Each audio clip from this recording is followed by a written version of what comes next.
ప్రజా పాలన కాదు ఇది. సీఎం వాడు వేస్ట్ సీఎం. లోకల్ ఎమ్మెల్యే ఉన్నాడు వాడు బద్మాషి మూడు దండగా మోసపోయినాం. ఇక మోసపోం తెలివి వచ్చింది. మా మేడం ఓటేసి మోసపోయినా మేడం. దొంగ సీఎం ఎవరు లేడు.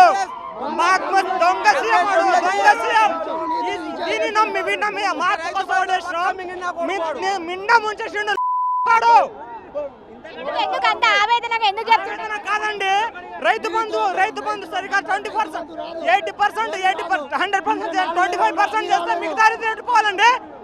రైతు బంధు సరిగా చేయలే, రైతు రుణమాఫీ చేయలే. మళ్ళీ ఫార్మాసిటీ కూడా మీలాంటి వాళ్ళ కోసమే అంటే ఒప్పించుకొని చేయాలి కదా మేడం.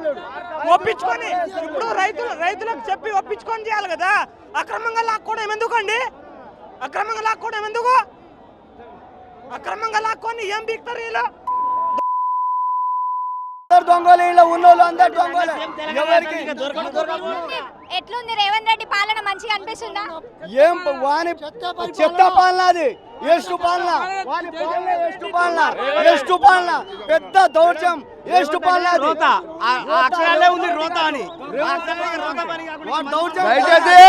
రేవంత్ రెడ్డి కేటీఆర్ మహబాద్ కోట మీద చూడు బిడ్డ, నీ బదలం ఇక్కడి నుంచి మొదలైంది. నువ్వు జాగ్రత్తగా ఉండాలి రేవంత్ రెడ్డి గారు. ఇంకా ఇప్పటికైనా అయిపోయింది, మీ దుకాణం మూసుకోవాలి రేవంత్ రెడ్డి. రేవంత్ రెడ్డి కొట్టే రోజులు వస్తున్నాయి.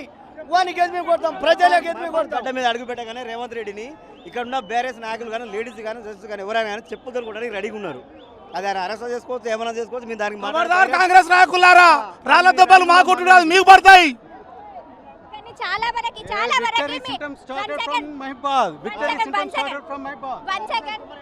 చెప్పండి నాయుడు, నీ పతనం స్టార్ట్ అయింది. ఇక్కడ నుంచి మానకోట గడ్డ నుండి నీ పతనం స్టార్ట్ అయిపోయింది. ఇక కౌంట్ డౌన్ లెక్క పెట్టుకో రోజుల్ని. పోలీసు వాళ్ళు అండా పెట్టుకొని ఎన్ని రోజులు ఉంటావు రా నాయనా? నువ్వు ఎన్ని రోజులు ఉంటావు? కోమటిరెడ్డి, వెంకటరెడ్డి, రాజగోపాల్ రెడ్డి ఏ చర్ల పట్టుకొని ఉన్నావురా నాయనా? నువ్వు మమ్మల్ని ఏం చేద్దాం అనుకున్నావు? ఫార్మసీ పెడతావు, ఏదో పెడతావు.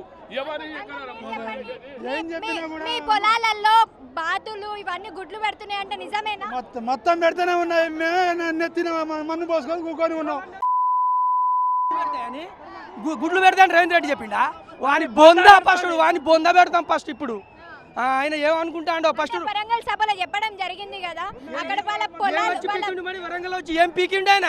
వరంగల్ వచ్చి ఏం పీకిండు? ఏమైనా చెప్పిండా? ఒకటి ఆయన హామీలు ఇచ్చిండా?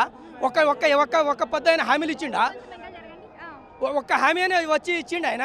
ఏమైనా చెప్పి ఆయన వచ్చి ఇది చేస్తా అది చేస్తా అని ఫస్ట్లో స్టార్టింగ్లో చెప్పిండు. తర్వాత వచ్చి అసలు కరెంట్ బరాబర్ ఇవ్వను, కరెంట్ రైతు బంధు, కరెంట్ లేదు, కొడతాం. ఇప్పుడు కూడా కొడతాం. రైతు బంధు ఇవ్వకుంటే ఇప్పుడు ఎక్కడైనా కనబడితే కూడా కొడతాం. రైతులను కొడతామని ఇవ్వలేను అంటే రైతులను కొడతామని అనడం జరిగింది కదా. అప్పుడు అన్నాడు ఇక అది విడిచిపెట్టిన. కానీ ఇప్పుడు మేము ఆయన కొడతాం. అప్పుడు మా కొడతా అన్నాడు ఆయన, ఇప్పుడు ఆయన కొడతాం మేము. ఇప్పుడు సీఎం కొట్టాల పరిస్థితి వచ్చింది. ఇప్పుడు మనకు అయితే మన రైతు బంధు ఇవ్వలే కదా అసలు. రైతు బంధు ఇస్తే మనం రైతు కూడా సరిగా చేయలే, ఇల్లు ఇవ్వలే, ఏది ఇవ్వలే. వాడు ఒక దొంగ. 3 అడుగులు వాడు వస్తే తొక్కుతా 7 అడుగులు లోపల పోతాడు. వాడు రావాలి ఇక్కడ మహబాద్ గడ్డ మీద. జగన్ని అట్లా తరిమినా వాడిని కూడా తరుముతాం ఇక్కడ మహబాద్ నుంచి. వాడికి రమ్మని వాడు 3 అడుగులు 7 అడుగులు లోతు పోతాడు. వాడు 7 ఖండాలు లోతు పోతాడు. వాడు రమ్మని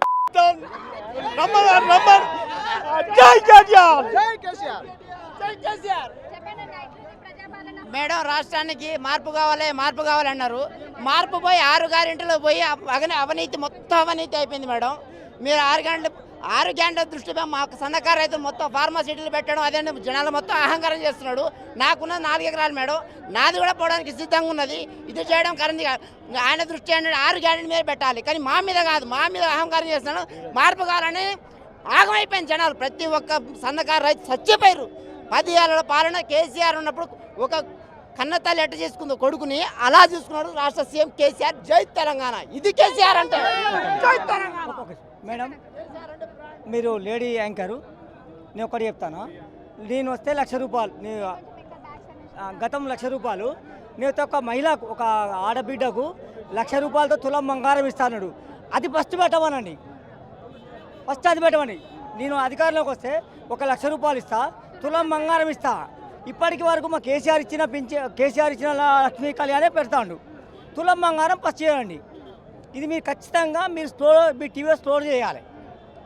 మీకు ఎట్లా అనిపిస్తుంది రేవంత్ రెడ్డి పాలన ఎట్లా అనిపిస్తుంది? 11 నెలలు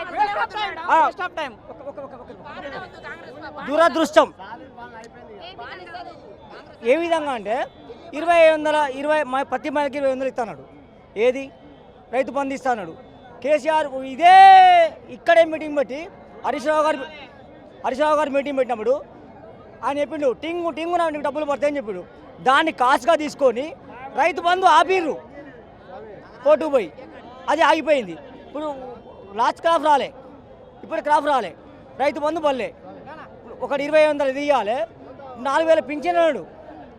ప్రతి మహిళ వృద్ధాప్యం 4,000 పింఛన్, వికలాంగ 6,000 అండు. ఏది ఎక్కడ జరిగింది? ఒక మహిళలకు ఉచిత బస్ సౌకర్యం కల్పించాడు. అది అది అది ఎవరికి యూజ్ అయిందో ఎవరికి అది ఇప్పటిదాకా ప్రజాపాలనని విద్యార్థులని రెచ్చగొట్టి ఇప్పటిదాకా కనీసం విద్యార్థుల ముఖం చూడని సన్నాసి రేవంత్ రెడ్డి. దానికి నిదర్శనం ఈరోజు సోషల్ వెల్ఫేర్ హాస్టల్లో కనీసం చిన్న పిల్లలకి గతంలో కేసీఆర్ గారు ప్రభుత్వం ఉన్నప్పుడు నెలకి 2 సార్లు చికెను, ఒకసారి మటను, ఎవ్రీడే గుడ్డు పెట్టేవాళ్ళు. కనీసం సోషల్ వెల్ఫేర్ హాస్టల్లో అది కూడా ఎగ్గు పెట్టని పరిస్థితి కూడా దుస్థితికి దిగిపోయింది. దాంతోపాటు నాణ్యత లేని భోజనం పెట్టడం వల్ల ఇవాళ చాలామంది విద్యార్థులు ఏ టీవీలో చూసినా ఏ ఛానల్లో చూసినా ఏది అస్తవ్యస్తకు గురై చాలామంది చనిపోతారు. కనీసం విద్యార్థుల మీద కూడా సానుభూతి చూడని సన్నాసి దద్దమ్మ ప్రభుత్వం మరి ఇంకా ఏం చేయడానికి ఉన్నది? అదే గతంలో విద్యార్థులను రెచ్చగొట్టి మీకు ఉద్యోగాలు రావట్లేదు, అది ఇట్లని ఇప్పటిదాకా నువ్వు ఒక్క నోటిఫికేషన్ అయినా విడుదల చేసినావా? నీ మనస్సాక్షి నీ గుండె మీద చేసుకొని చెప్పు రేవంత్ రెడ్డి గారు.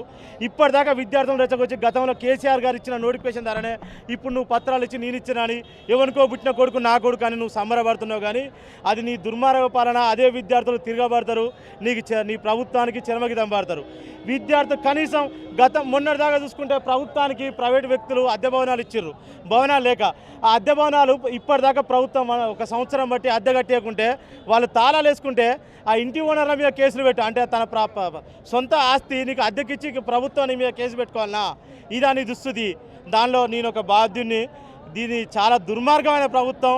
కనీసం చిన్న పిల్లల మీద కూడా సానుభూతి ఉంచలేని నికృష్టమైన ప్రభుత్వం ఇది. అతి త్వరలో ప్రజలు దీనికి చర్మగీతం వాడతారు, దీన్ని బొంద పెడతారు. Thank you.